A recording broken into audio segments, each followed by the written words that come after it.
सातबाऱ्याच्या उतार्यावर नोंद असलेली आपक म्हणजे नेमकं काय, ती नोंद कधी केली जाते? नमस्कार, मी ॲडव्होकेट विशाल गावडे, कोर्ट कचेरी या यूट्यूब चॅनलमध्ये आपले स्वागत आहे. सातबाऱ्याच्या उतार्यावर असलेली आपक ही नोंद म्हणजेच आज्ञान पालन करणार असा त्याचा अर्थ होतो.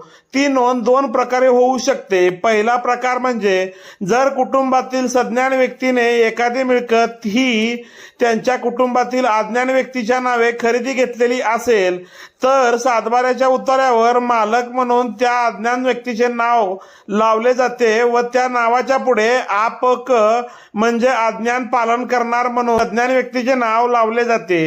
एखादी व्यक्ती मयत झाली व त्या व्यक्तीस अज्ञान मुले वारस असतील तर त्या मुलांची जी जीवित आई किंवा वडील आहेत त्यांना त्या अज्ञान मुलाचे आपक म्हणजेच आज्ञान पालन करणार म्हणून सातबाऱ्याच्या उतार्यावर नोंद